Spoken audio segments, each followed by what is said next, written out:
Yo, what up? Welcome to another episode of the Oakland Warriors podcast. I'm Patrick, and the Warriors are now 4-1 after an ugly, brutally painful loss to the Memphis Grizzlies. I mean, I guess they're all kind of painful, but this one was a little aggravating, apparently. Bottom line is the Warriors shouldn't have lost this game. They had a 19-point lead in the first half, and yeah, you could make the argument that 19 points today in this modern game is the equivalent of maybe like 8 points or 11 points 20 or even 15 years ago. But it was ugly. I don't know what else to say about it. It was ugly. The turnovers are what do any team in a loss like this. They had 22 turnovers versus 17 for the Grizz, and they were 14 of 40 from three, and that's 35%. And they shot 43% from the field. Not great, but hey, you know what? The Grizzlies shot 25% from three and 40% from the field. And the Grizzlies were also on the second night of a back-to-back. They lost in Portland the night before. So honestly, there is no way in hell the Warriors should have lost this game.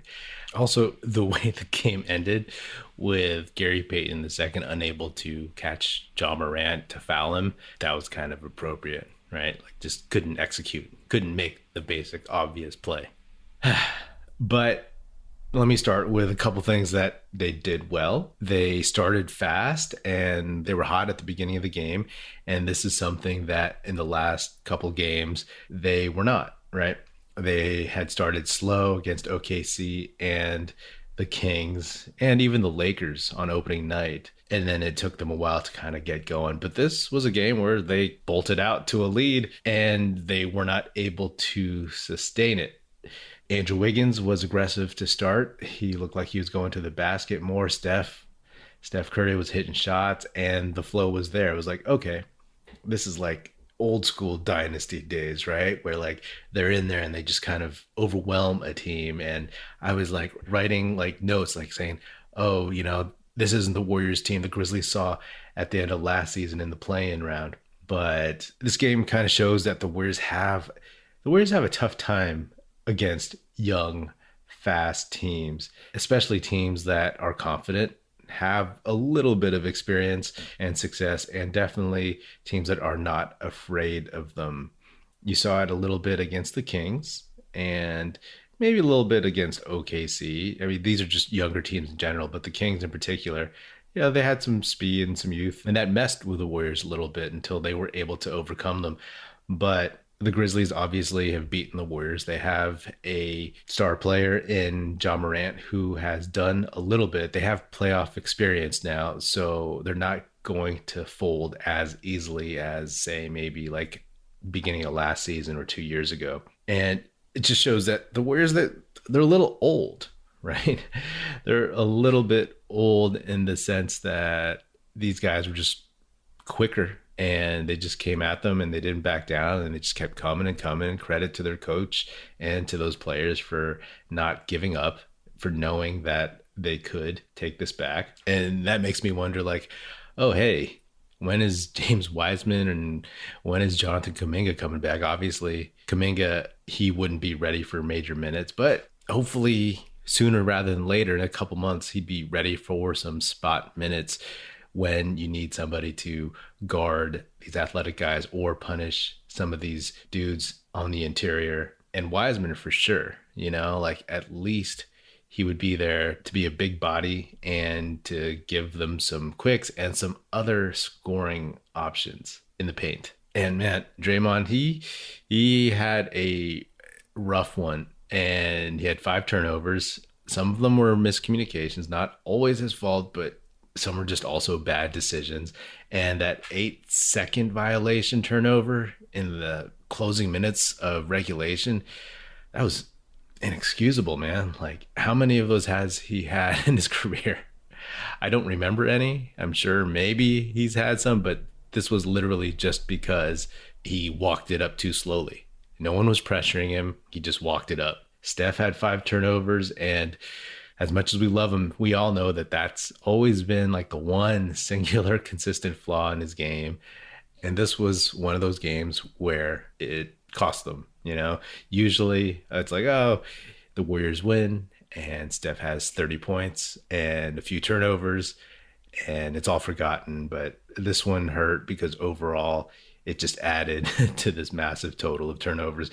Jordan Poole had 6 turnovers, and some of those were just in terrible, terrible moments. Like there was that one where he was inbounding the ball under their own basket on the baseline, and he just threw it, and Melton tipped it to himself, and they got a fast break.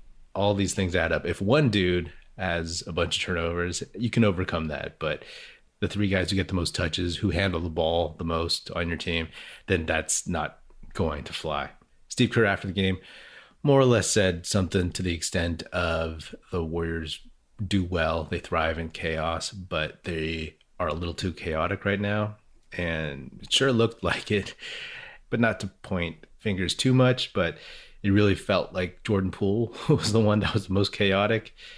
He wants to be great, which is awesome, but I've said this before, and it's probably going to be a bit of a theme until he gets more experience and calms down a little.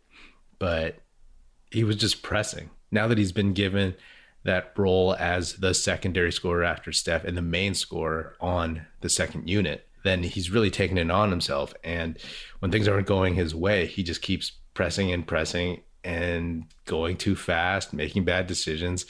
Some of his layups were just ill-advised. He's going to have to learn to slow down and make adjustments with some of these teams that are physical. He's going to have to learn how to create a little bit more for others instead of just trying to get his, because it really seems like, you know, when he backs it out and slow dribbles it, that he's going to just drive and shoot. Yes, he dropped a nice dime to Andre Iguodala on a drive early on when everything was going well, but more often than not, the decision has turned out poorly so far this season. And hey, the regular season is different from the preseason. Teams are locking in general more, and they're focusing on you. I'm sure it's getting around on scouting reports that if you are physical with Jordan Poole, if you lock him up a little bit, then you're left with just having to guard Steph. Then it turns into a little bit like last year, especially if your team is younger and quicker, because then you can neutralize people like Nemanja Bjelica and Otto Porter Jr. to some extent. But again, I am confident in Jordan Poole. It's only the 5th game of the season, so you guard yourself against overreaction after a win and after a loss, and a bad loss at that. And speaking of overreactions, I just want to talk about a little bit this idea that it was Steve Kerr's fault that the Warriors lost. I mean, yes, sure, the coach goes down with a ship, deserves some blame, I guess, essentially, but the Warriors had 22 turnovers. Jordan Poole didn't play well. Draymond Green didn't play well. People are upset that Steve Kerr didn't put Steph Curry in earlier in the 4th quarter, that he came in with like 4.5 minutes left. There was a timeout with like 6:56 or something, and second guessing, people are wondering if Steve Kerr should have inserted Steph at that point. But listen, one of the early stories of the season has been the Warriors' improved depth, right? And people have commented on the fact that, hey, that second unit that starts the beginning of the 2nd quarter and the beginning of the 4th quarter has handed the closers the lead. So I don't blame Kerr for trusting those veterans and seeing what they could do and trying to get Steph his regular minutes. This was not a break glass in case of emergency situation. In hindsight, sure, you could say like, oh, we should have thrown Steph in at the 11-minute mark of the 4th quarter. But come on. And some folks who think that Steph was iced, that he got cold because he sat out an extra couple minutes, I mean, we'll just have to disagree on that one, because I don't think that makes any sense. The greatest shooter of all time, because he sits a couple more minutes, is going to go completely cold. Steph himself said sitting a little bit longer was not the reason they lost the game. And that's just logic, man. You know, hey, if Draymond Green doesn't walk it up and turn the ball over after an 8-second violation, do they score on that?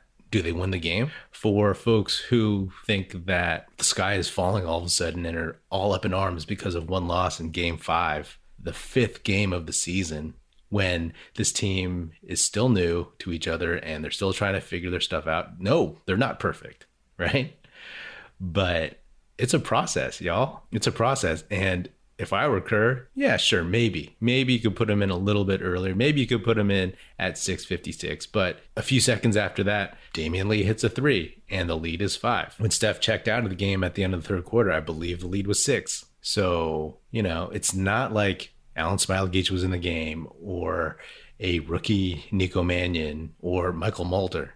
Kerr was rolling with the dudes who had played pretty well so far this season and who've had dependable veteran careers. So if they can't hold a lead for another minute, then okay, great. That's a great data point.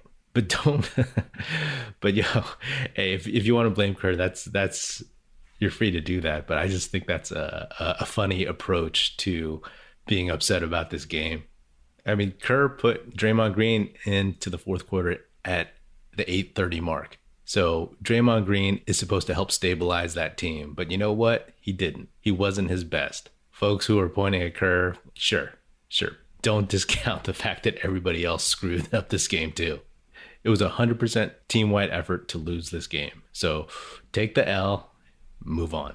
Don't make the same mistakes. That's it. We're not trying to go 82-0. We're trying to see what this team has, win as many games as possible, and then peak at the right moment. There's flaws. We know it.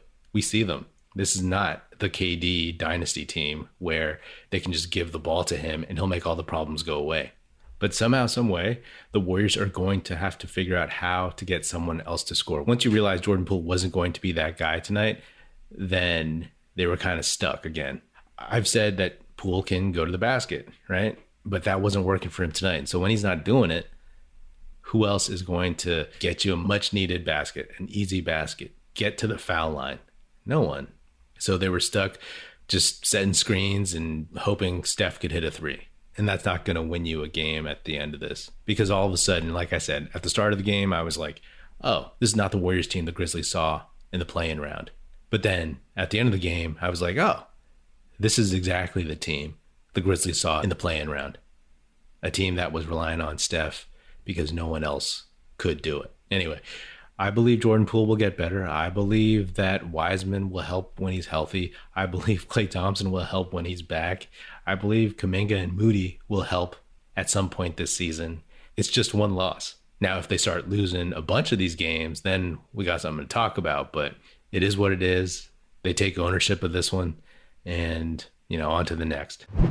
The NBA is back, and at DraftKings Sportsbook, an authorized sports betting partner of the NBA, the key to victory is a strong starting 5. New customers can bet just $5 on any NBA team to win their game, and if they do, you win $200 in free bets. So why not make your roster Washington, Washington, Washington, Washington, and, Washington. DraftKings Sportsbook customers can also get skin in the game with new same-game parlays. Combine multiple bets from the same game for a bigger payout. The more legs you add, the more money you can win. DraftKings is safe, secure, and reliable. Best of all, you can deposit and withdraw your cash whenever you want. Download the DraftKings Sportsbook app now. Use promo code TBPN. Bet just $5 on any NBA team to win their game and win $200 in free bets. If they win, you win with promo code TBPN this week at DraftKings Sportsbook, an authorized sports betting partner of the NBA. Must be 21 or older, New Jersey, Indiana, or Pennsylvania only. New customers only. Minimum $5 deposit and $1 wager required. One per customer. Restrictions apply. See DraftKings.com/sportsbook for details. Gambling problem? Call 1-800-GAMBLER. A couple thoughts on the Grizzlies. Ja Morant. I'll be honest. For a while, I thought he was a little bit overrated because I would see him play and think, is he going to be better than Russ? Is he going to be better than Kyrie? But he's just different, he seems to have this confidence that spreads to his team, and I think that's a big part of being a great point guard. His three-point shot wasn't that great, although it's supposed to be improved. He was only 2 for 8, but he hit big shots at the end. and helped his team win. What more can you ask for from a guy? Jaren Jackson Jr., he looked okay. He didn't shoot well, but he was active, and he looks like he's back from that meniscus injury, so that bodes well for James Wiseman, hopefully. And I wanted to see Zaire Williams. He got a lot of playing time, which was good, especially on a team that should make the playoffs. But his jump shot is looking uglier than I remember. It almost looks like he's pushing it off with two hands. That's a first impression. It looks like he's just kind of chucking it up there. We'll see how he evolves at this point. All right, that is another episode of the Oakland Warriors podcast. Be sure to subscribe wherever you get your podcast. Feel free to hit me up on Twitter at Patrick Epino, Epino, or at Oakland Warriors. Check us out at oaklandwarriors.com, and be sure to tell your fellow Warrior fan friends to tune in and listen. The Oakland Warriors podcast is produced by National Film Society and is a part of the Basketball Podcast Network. That's it. Music in this episode provided by Paper Sun. Special thanks to Paul Amardo for production support. See you next time, and go Dubs.